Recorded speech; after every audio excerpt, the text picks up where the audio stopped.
अस्सलाम वालेकुम दोस्तों, द इंग्लिश लवर्स में हम आपको वेलकम करते हैं। और आज की जो हमारी वीडियो है वो है लिटरेचर फैक्ट्स के बारे में कि लिटरेचर के सबसे पहले वर्क कौन से थे, लोग लिटरेचर क्यों लिखते थे और सबसे अर्लीस्ट नावल्स कौन से थे। तो ये वीडियो इन तीनों फैक्ट्स के बारे में है।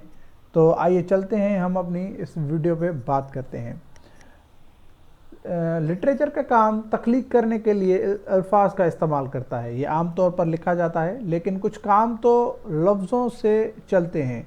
लिखने की मुख्तलिफ शक्लें हैं, जैसे शायरी, ड्रामा या नावल्स, लेकिन वो सब लोगों के अंदरूनी ख्यालात और एहसासात की बसीरत पेश कर सकती है। तो सबसे पहले जो थे वो कौन से काम थे लिटरेचर के? तो इब्तदाई तहरीरी काम महाकाव्य नज़में थीं। हीरो की महमजोई के बारे में लंबी कहानियाँ या मिथ्स हिंदुस्तान के महाकाव्य रामायण और महाभारत आज भी पढ़े जाते हैं। 8वीं सदी में दो मशहूर यूनानी नज़में होमर की ओडेसी और इलियाड की बोले जाने वाली रवायत से पहले लिखा गया था। ये जो आप देख रहे हैं लिस्ट, ये इनसे भी पुराने हैं। और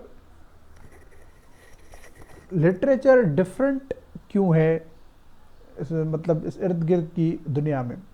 तो जिस ज़बान में लिखा जाता है उसकी वजह से अदब एक मुल्क से दूसरे मुल्क में मुख्तलिफ होता है। अदब की कुछ शक्लें एक मुल्क से आती हैं, जैसे जापानी हाकू शायरी है।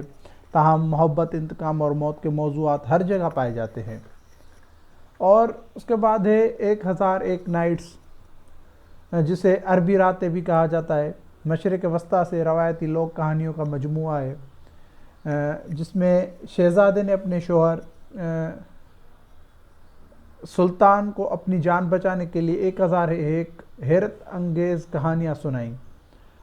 अला की कहानियाँ और उसकी जादुई कालीन की कहानी है। और उसके बाद है कि लोग लिटरेचर क्यों लिखते थे।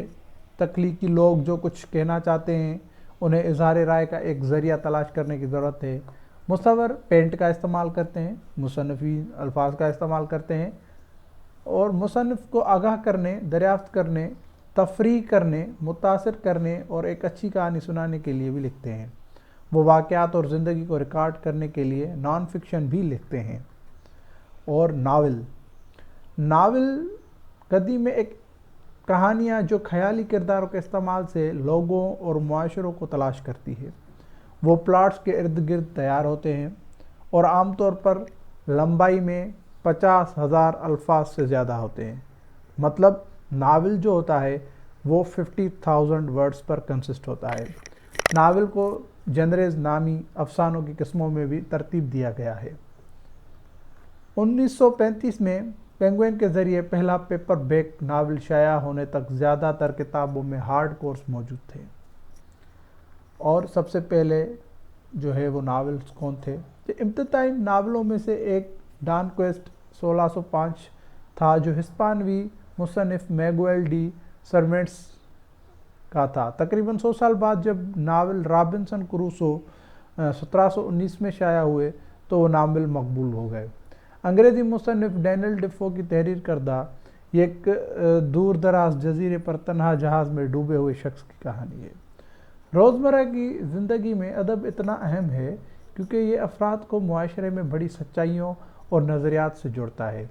ये लोगों के लिए अपने ख़यालात और तजुर्बात को इस तरह से रिकॉर्ड करने का एक तरीका तैयार करता है जो तजुर्बे के अफसानवी अकाउंट्स के ज़रिए दूसरों के लिए काबिल रसाई होता है। जितना ज़्यादा पढ़ेंगे उतना ही आप दानिश्वर होंगे। तो ज़्यादा से ज़्यादा लिटरेरी वर्क्स पढ़ें, उनसे आपको एक्सपीरियंस भी हासिल होता है। तो आई होप आपको ये वीडियो पसंद आई होगी। अगर आपने अभी तक हमारे चैनल को सब्सक्राइब नहीं किया है तो जल्दी से जल्द हमारे चैनल को सब्सक्राइब करें, साथ ही बेल आइकन के बटन को लाजमी प्रेस करें ताकि हमारी आने वाली सारी वीडियो तो आप तक पहुंचती रहें। और उसके साथ साथ हमारी वीडियो को लाइक करें, कमेंट करें, दोस्तों के साथ लाजमी शेयर करें।